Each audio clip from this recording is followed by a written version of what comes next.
Thank you. Okay. So I do need to read this statement, and then we don't have to answer all 15 questions. But if you might take one out of each group, or you might have a favorite. But when you hear this introduction, then you'll know what to do. Okay. So, as you know, I already hit record and that was on my notes. And so before we start, I'd like to quickly acknowledge 2 points, or maybe three. First, tonight we are speaking with a Gold Star family. Woo, that's what an honor.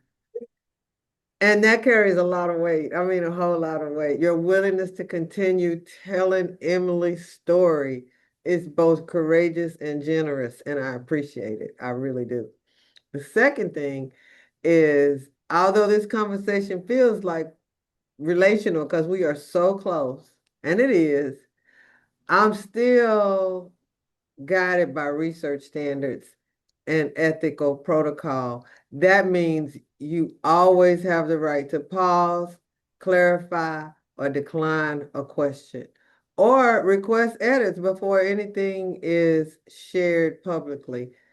Nothing moves forward without your comfort and your consent.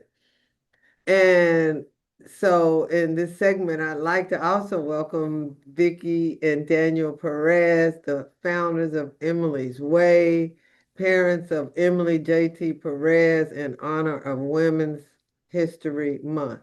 And Vicki, I also want to say publicly that your fingerprints are already on this Gladiator work because you were one of the original proofreaders of the Gladiator Syndrome theory.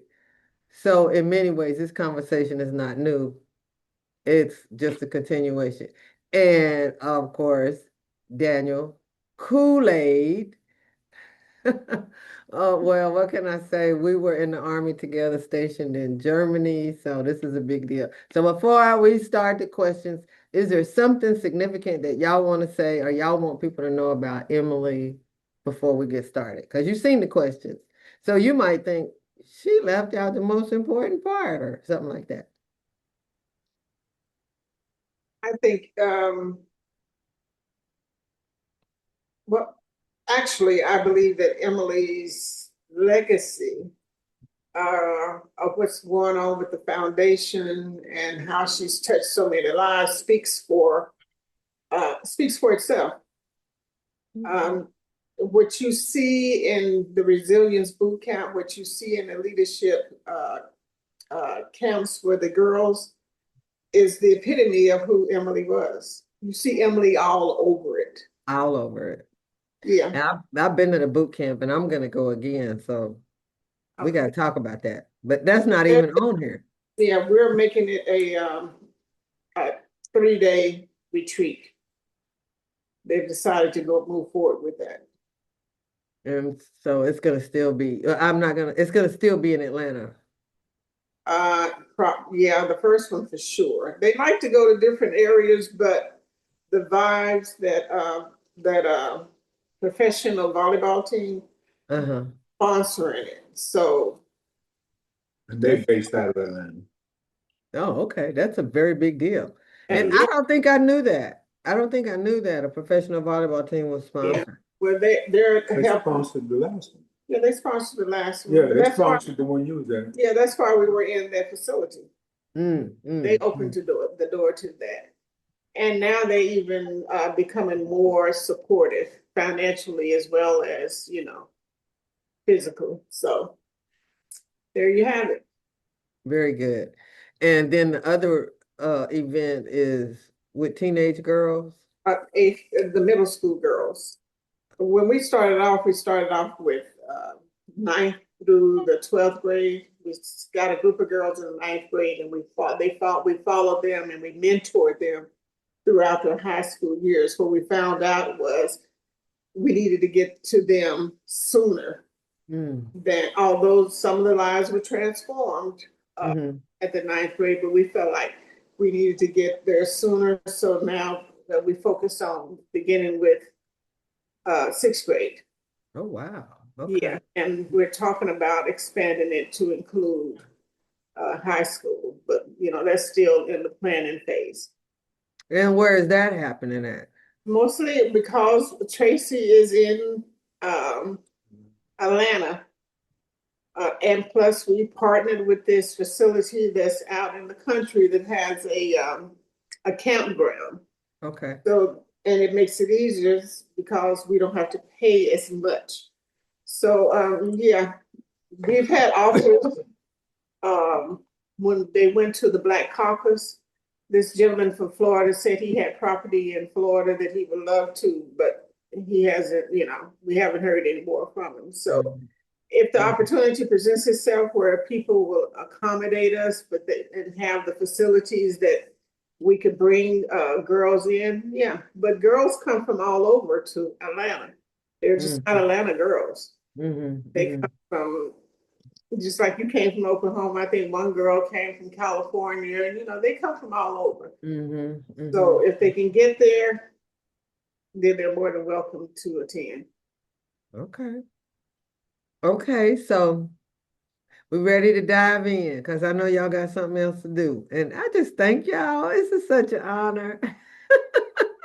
Okay. You know, So, go ahead. you know your family. So, and your hair looks good, girl. Oh, hey. I was worried. I was like, oh, I need to watch this mess. Vicki gonna talk bad about me. But what happened with the award? Did the baby get the award yet or? They're presented on the 30th of March. So So I can't say nothing about it but until the 30th of March? let me check with Tracy. I don't know what the deal is. I don't know. I haven't looked at the governor's. It's the governor's wife program. Oh, Looked okay. at to see if they have announced it. So I'll ask Tracy if Okay. it's been announced. So but the actual award ceremony will be on March 30th. We know that. We got a letter, uh, about that. Okay. They wouldn't be inviting you if they wasn't gonna do it. No, Okay. Oh, no, they're gonna do it. It's just a matter of finalizing, but they ain't sent us no details. All they just said is say, hey, you the one. And You the one. we doing this on this day, but I said, holler. You ain't heard nothing else. I heard that. So I asked y'all this question probably 5 or 6 times, but I'm gonna ask you on film. What was Emily like as a child before the uniforms, before titles? You knew her. no, she didn't. No, I didn't. I didn't. Oh, When I left that's Germany, when right. I left Germany, You were the first one she to was know. being pregnant. Yeah. You were the first one to know I was pregnant with her. Yeah. Uh, And I never Emily, met her. That's Emily, Priscilla then. yeah, Emily. Emily was everything that we weren't. So what we tried to do was, for instance, I'm an introvert, and um and I had a fear of going around people, being around people, voicing my opinion. Growing up, Mama said I was so shy, I was crazy. So I made it a point for her to not have that. What's the right word? Stigma. Yeah, that stigma. I wanted her to be. I wanted her to be outgoing. I wanted her to be confident in who she was. And so, yeah, I made it a point. So it all started in church. At 3 years old, she was singing solos, and she loved to read. When I brought her home, we first day we brought her home, I started reading to her. So she was an avid reader. Um, from that time on, she would go to bed. We'd have to read about 4 or 5 books before she would go to sleep. So she was an avid reader. She was a very confident girl. At one time, we were in the PX in Carlsruhe, and she was trying on shoes. And she was sitting. She sat down. Her shoes were there. And, and how you try on shoes, you get up, you walk around, and a woman came and sat in her chair. And so she came over, she said, Mommy, she's sitting in my chair. And she was about five or six. I said, well, just go over there and say, well, excuse me, but I was sitting here. My shoes and stuff were there. So she promptly went right over there to that woman and said, excuse me, but this is my chair. I was trying on shoes. And so the woman looked at her and smiled and she said, okay. And she always did things in a very respectful manner, as she would say. But yeah, we made it a point that she would be confident in herself and well read, and from there on, she just flourished. What you got to say about that Kool-Aid? I'm sorry? What you got to say about that? Papa don't take no mess. So that's where she got it from. Okay. And she was bilingual. That's important. Bilingual as in German and English. She didn't speak Spanish? She didn't speak Spanish until she took it in school.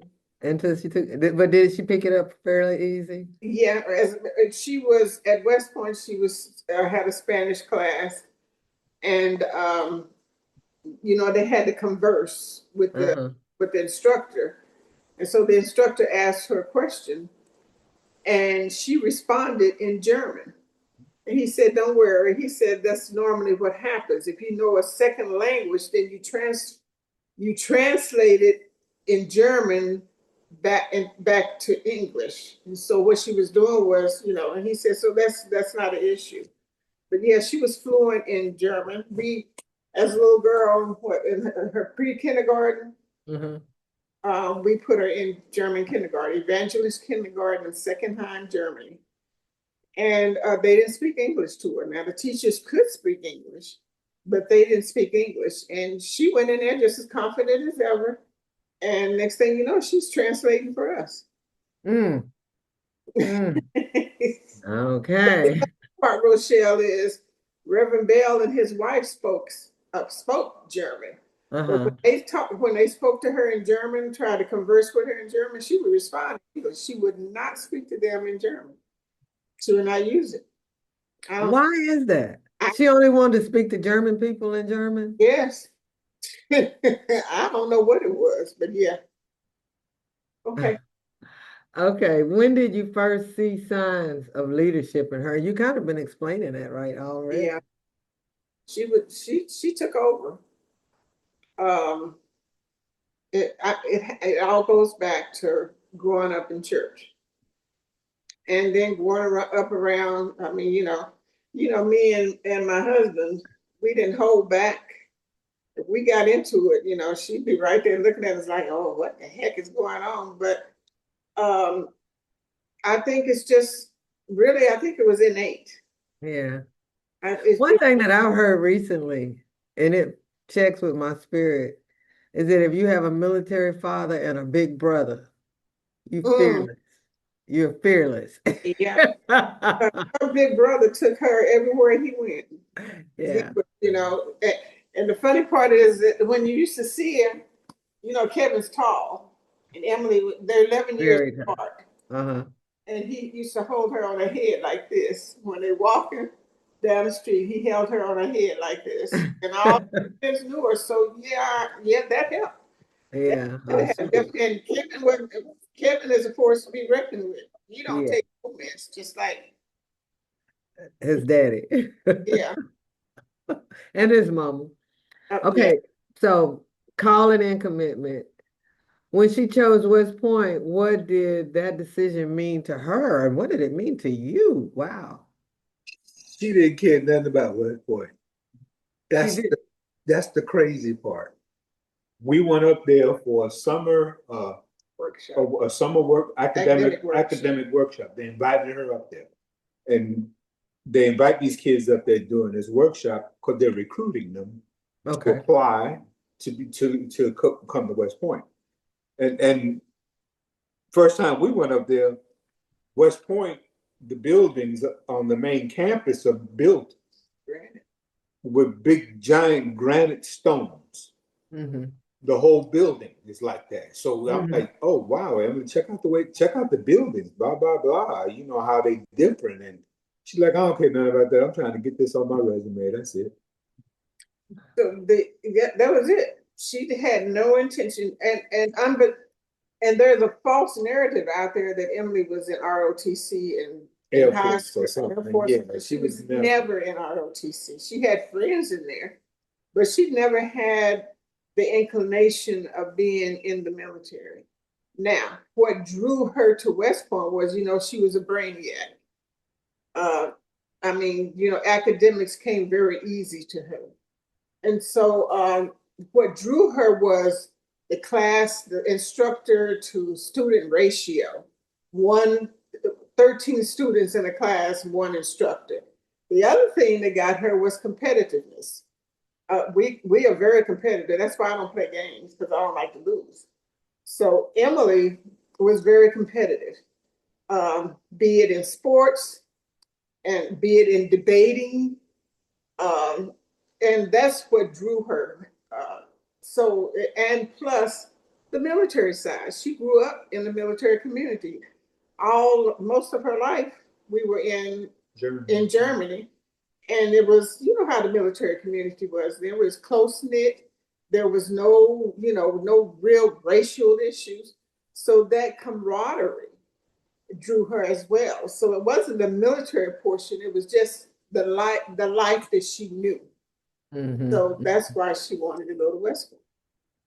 And I differ. She fell and bumped her head because she had to get stitches, didn't she? They went to the museum. Tell the whole story. They wound up at the museum on West Point, and she fell, tripped over something, and she bumped the back. It was behind her ear. Yeah. She bumped her head. She called us that Wednesday because she had been up there. We dropped her off that Sunday. She called us that Wednesday talking about, I think I want to come to West Point. I'm like, why? Why? That means you finna go military, you finna go war, you finna all that. Yeah. You don't have to. You got a mind that you can probably be anything you want to be. And get scholarships at any Division I school. Get full scholarships. Because West Point recruited her for not only academics, but for a track as well. So she was a dual recruit. So I'm like, And unlike most of her classmates, Emily went straight into West Point from high school. She didn't have to go to the prep school. So which speaks about her academics. her academics, yeah. Yeah, but the military part, of course, is because we know the insides of the Army and how they treat minorities. Even though, it's whatever you want to think, they have issues. They treat us different than, so no, we didn't have a desire for her to go. But when she made the decision, then we backed her. Even her class is considered 911. After that happened, that was her freshman year. At the end of her freshman year, I told her, you don't have to prove nothing to anybody. You can come on, you can go anywhere you want to go, but you don't have to stay here. And she told us, no, this is where I want to be. So no convincing, and we didn't even try to convince her. I just asked her to leave as a mother. She sounded pretty courageous anyway. Just courage. Just didn't even know how to be scared. She knew how That's what it sounds like. did she know how to be scared? I don't know. That goes back to her faith. So I mean, unbelievable faith. I mean, beyond her years, beyond my years. Yeah, So, yeah. Because even when she did choose West Point, she was late in the game. Normally, kids start prepping for West Point in their sophomore year. Emily didn't. That was her.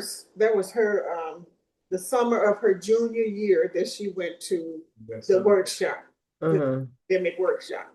But by then, most kids have already, did the preliminaries and lined up the congressional nominations. So she was behind the curveball.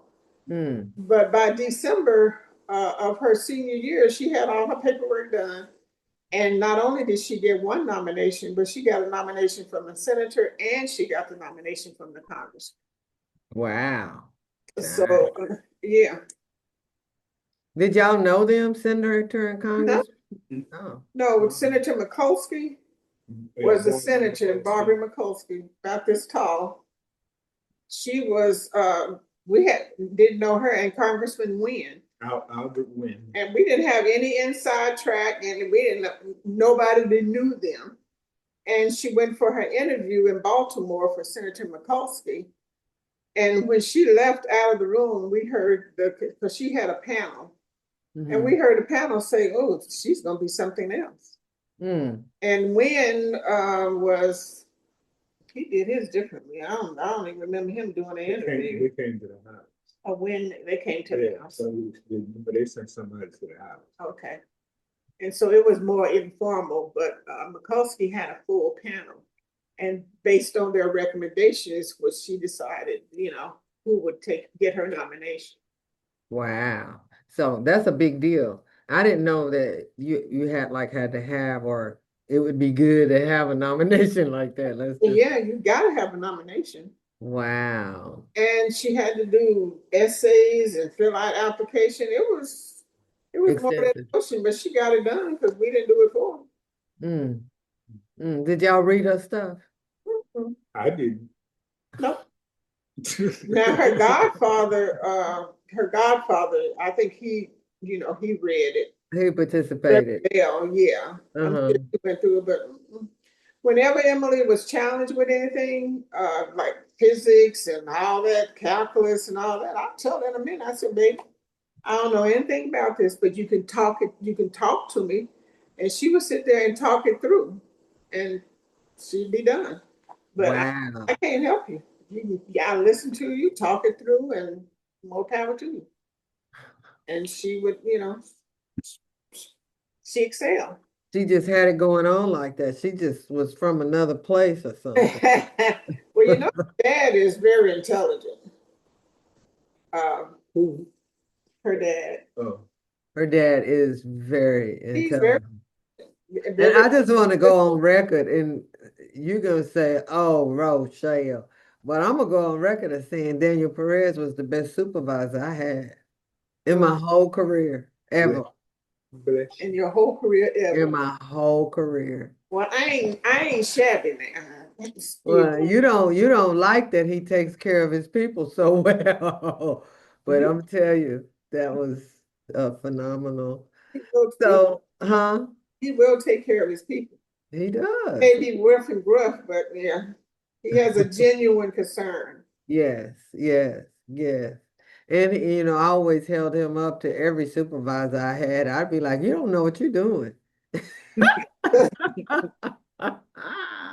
Wow. Tell him. Okay. Relationship and inner world. Okay. How did Emily handle pressure? It says academically, physically, emotionally. You kind of already talked about that. Yeah. And the other thing was music, gospel. If you would talk, Tiffany, Yolanda was her roommate. Tiffany is her best friend. I don't use it because Tiffany still considers her best friend, and so does Yolanda. Okay. But they said whenever she was going through, and they knew she was going through something, is when they came in the room and she had gospel music blasting. And she said that was her coping mechanism. She listened to music. Yeah. And she listened to all genre, but when she was upset, she turned to Yeah. I get it. She got mad. When she got mad, it was Tupac.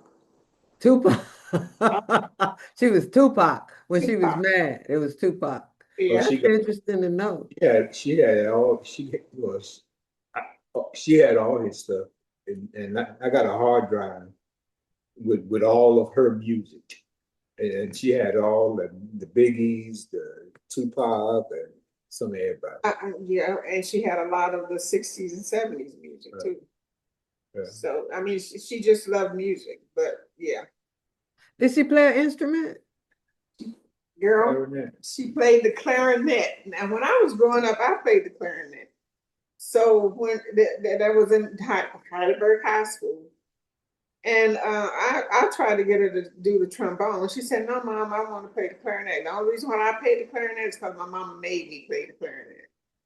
But yeah, she played the clarinet, and not only did she play the clarinet, but she was the first chair clarinet, Uh, and she made that thing sound like a horn. it was a horn. It was.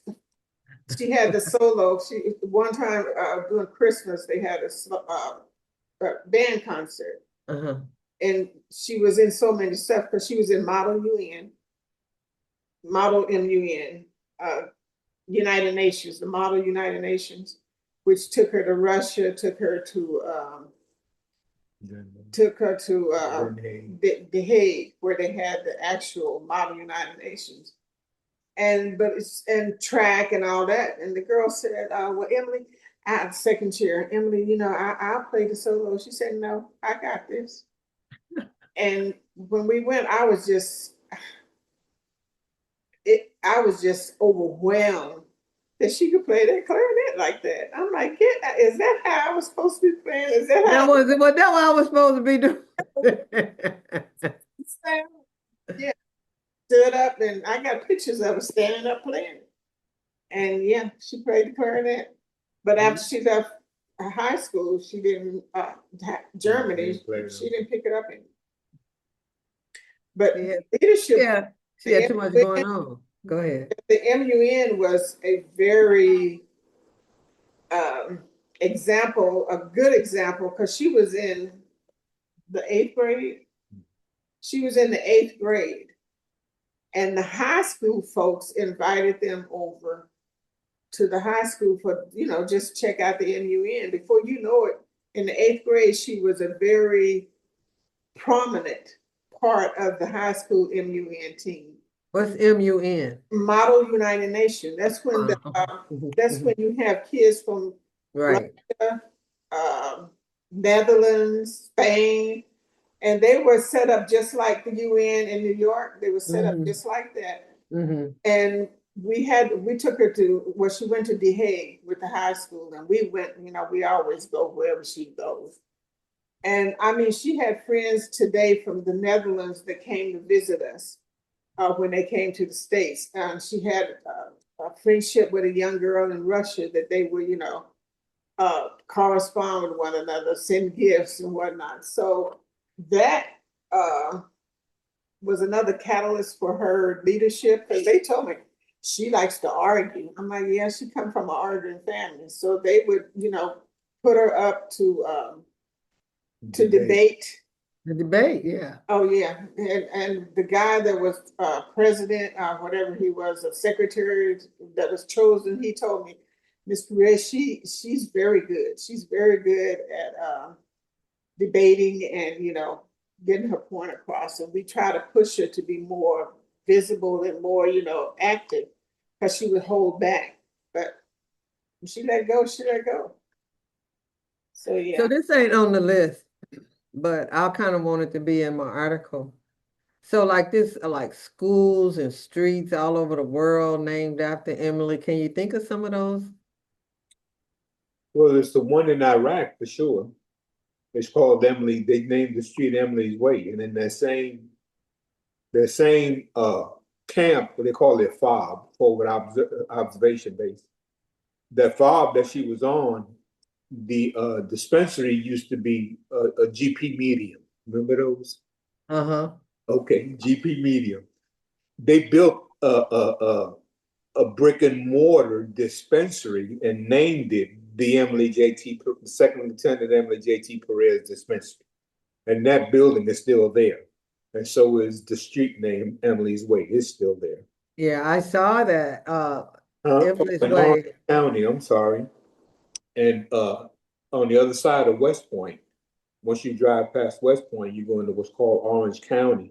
And the VFW down there petitioned Orange County to rename one of their streets Emily's Way.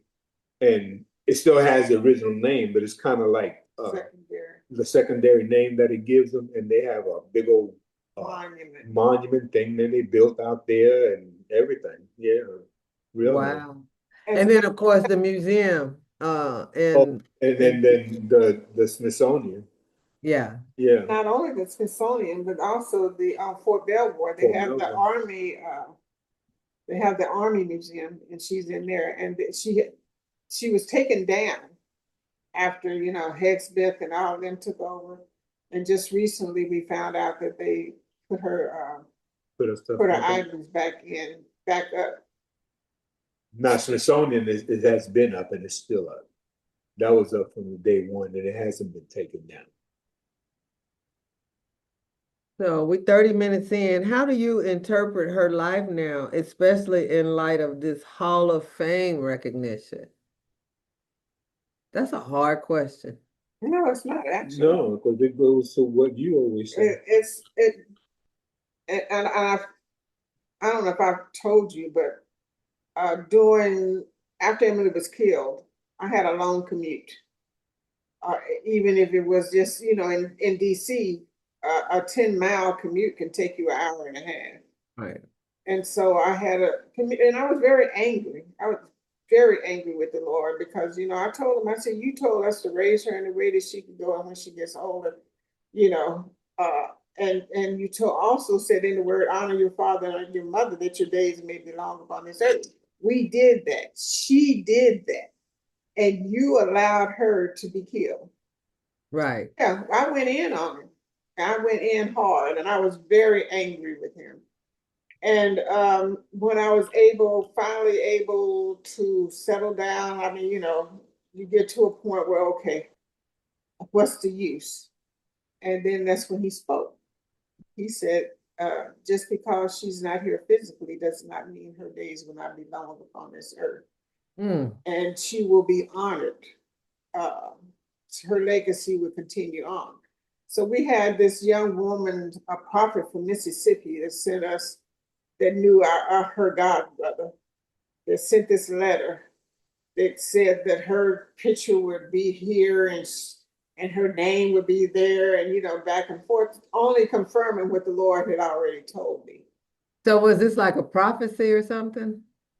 What for me? I For the mean, lady who wrote you a letter or yeah, whatever. it was a confirmation of what the Lord had already told me. Normally if the Lord tells you, if somebody tells you something that the Lord is going to do for you, he's probably already told you.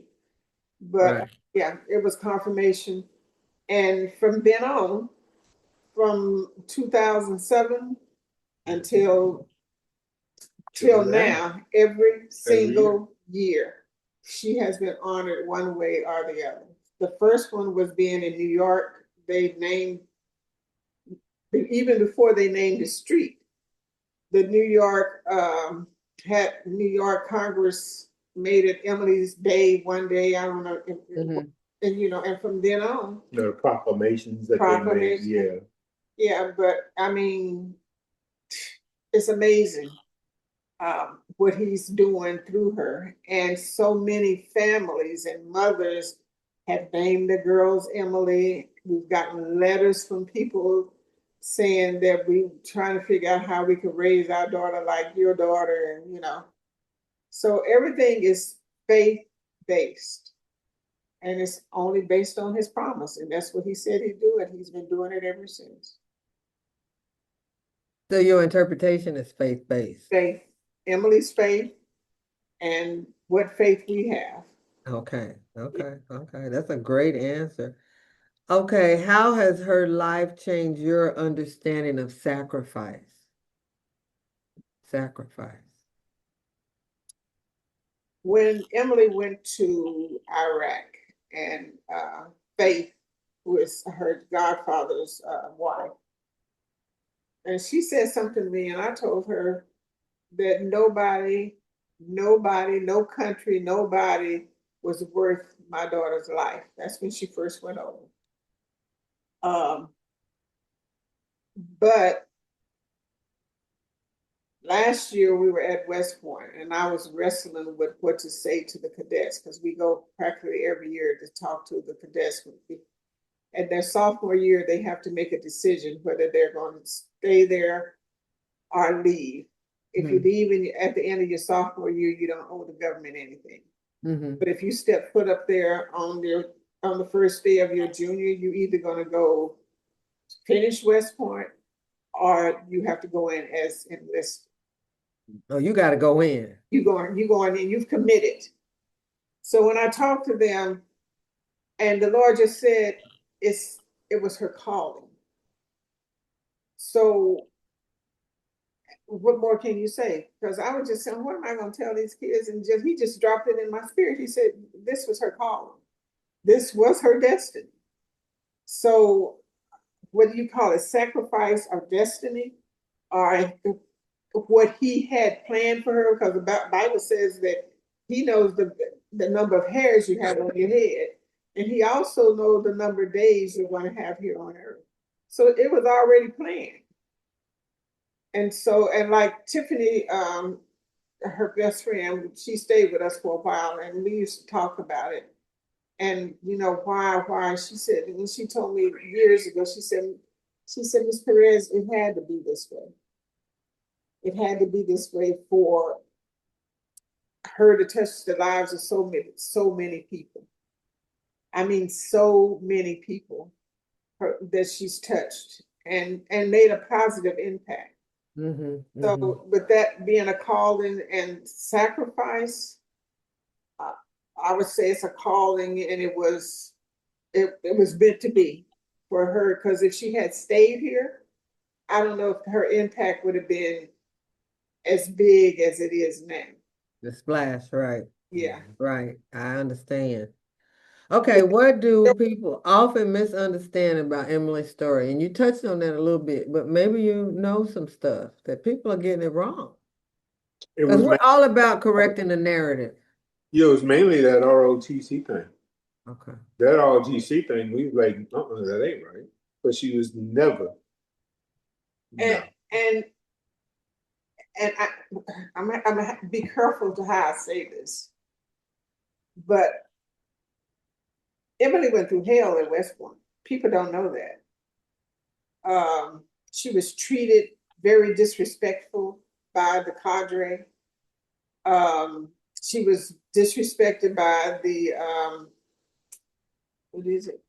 The TACT officer. They did everything they could to break her down. To break her down. Work. And one last instance, I mean, every single year we had to go up, we had to address something. The last year, what she went through, she kept saying, okay, Mom, I said, do you need help? She said, no, because I could tell something was going on.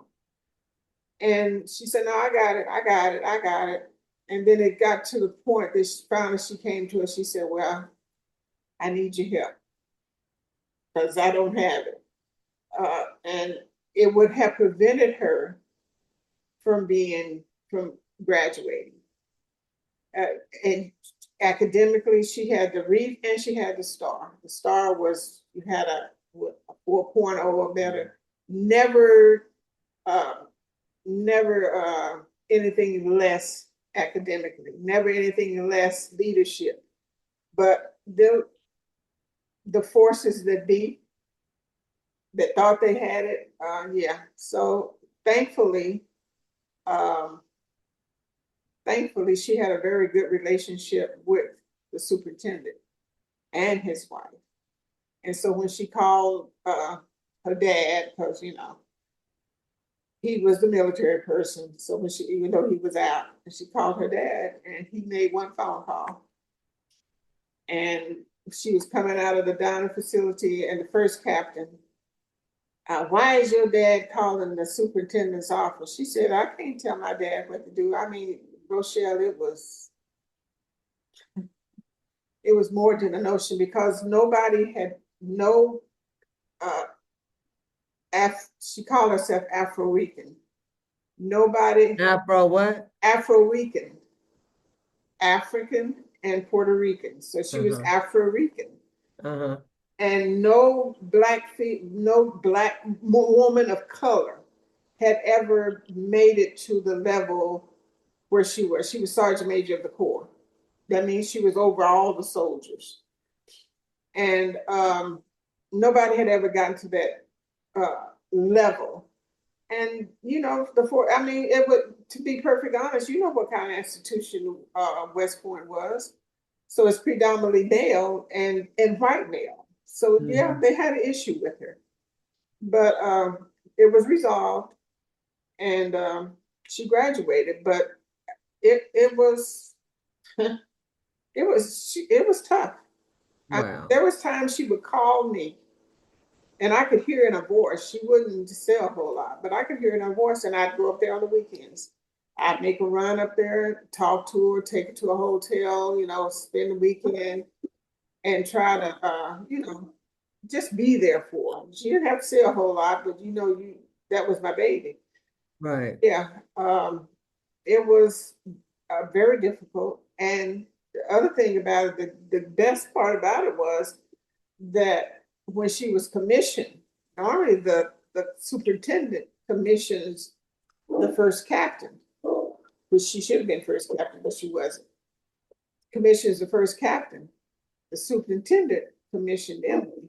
The first captain was in the audience somewhere. And in his remarks, he said, unbeknownst to most people, Emily ran the Corps. And that was it. You hear Saint? Yes, I do. He's- Hey, Saint. Hey, Saint. That's the call of the wild to the coyotes that are out there, because there's coyotes out there, you hollering at them. But anyway, he said Emily ran the Corps.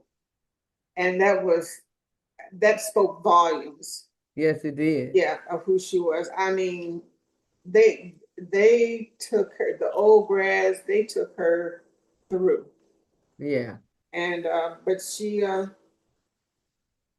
like, Mom, I just gripping green, gripping green, shake the hand. I mean, they really missed so much so, Rochelle, that I was like, I never would have thought. Now I went through that. I was token here, token there.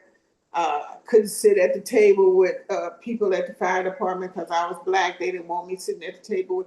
I never would have thought that in 2005, 2001 through 2005, my child would be going through the same mess that I went through as far as color of your skin is concerned. And not only color of your skin, but also she was a female. Yeah. So I Yeah. don't know if that answers the question, but Yeah. It's spot on target. Yeah. I'm gonna ask question number 15 and then I'm gonna let you go. If young girls or cadets are reading about her today, what would you want them to know? That Google is a wonderful thing. And once they put Emily Perez in there, they can read forever. They can. There's that much stuff out there. but it's a lot of erroneous stuff out there too. That's yeah. But the most important thing I would want them to take is her faith. Yeah. That's what she would want them to take. That her scripture is, I can do all things through Christ who strengthens me. That's mine too. Yeah, and when Reverend Bell, had the seniors graduate come up and talk about the school they were going to, because she had never gotten the final notification that she had been accepted. And he said, so Emily, what college are you going to? She said, I'm going to West Point. He said, well, yeah, but what if you don't get into West Point? She said, I'm going to West Point. She didn't apply to any other school whatsoever. And she went to West Point. And another one of her favorite scriptures was, eyes have not seen nor ears heard what the Lord has for you. That's on her headstone.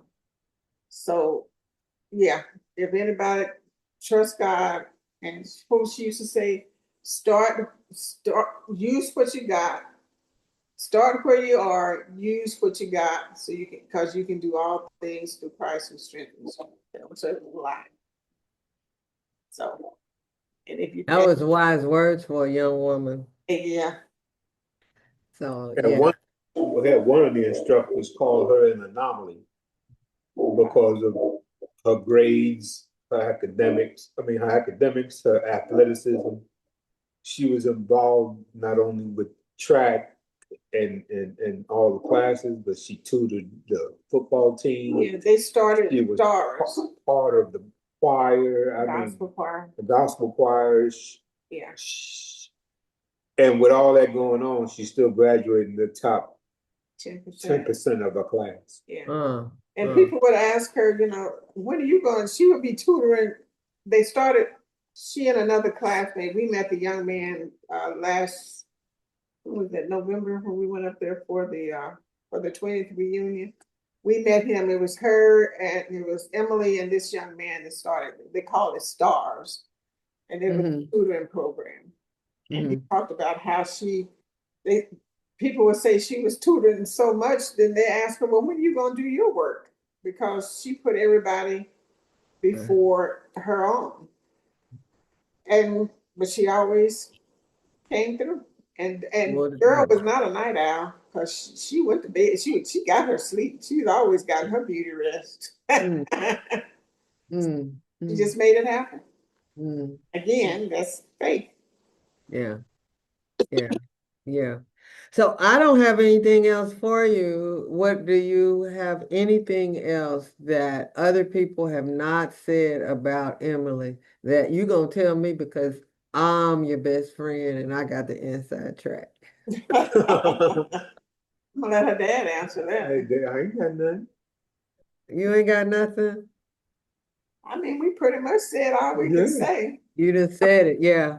Okay. Well, and on that West Point stuff, you know, I wasn't politically correct, so you know, you're gonna have to fix it. You have to yeah. And look, I'm gonna let you see when we meet at the shower. I'll have at least a copy, and you can make whatever changes that you want to. But West Point not being good to her, you didn't call names. No. You didn't name no names. And if I need to, I will take out titles because that's not hard. You can go, oh, well, who was first captain in 2004? Oh, you're right. Because you're right. It's named titles. Yeah. And it won't be hard to figure out who those titles belong to. I will remove those titles and it's gonna come up because we're talking about what gladiators go through. Yeah. Right. And people are not nice to you. They're not. Not when you're doing much better than they're doing, and you right. Because one instance was she said, Mom, she sent me the picture, and it was Bob Dole, and of course the superintendent. Anyway, and you know the first captain is in the front. Then you have the adjutant, the deputy, the XO, and four other people that's in a line. First captain's here, they got those four, and then Emily is in the back. Like a parade, a normal parade. Normal parade. Yeah. And you know, she's only, what, 5'4"? Yeah. She was only like 5'4". And you know, the first sergeant is always behind the entire formation. Sergeant Major. Oh, the first sergeant. First sergeant behind the companies, and then the battalion sergeant major is behind the entire battalion. Well, anyway, so she was back there behind, you know, the cadre as they call it. And she said, "My next thing I know, Bob Dole, he was a senator back then, he was looking back there. He said, who was that back there? Come on up here." And so we have a picture of first captain and the other officers behind her. She's in the middle. Bob Dole is on her right side. Superintendent is on her left side. And she's just standing there grinning. Because he You know, pulled it favor. up. That Yeah. favor. That's God's favor. That's God's favor. People always talk about the favor of God. You Uh-huh. have favor, but with favor comes a whole lot of stuff. It's a heavy burden It's a sometimes. heavy burden, and you go through. Yeah. Just like Mary, uh, blessed and highly favored. You can't say that unless you have gone through and and came on the other side.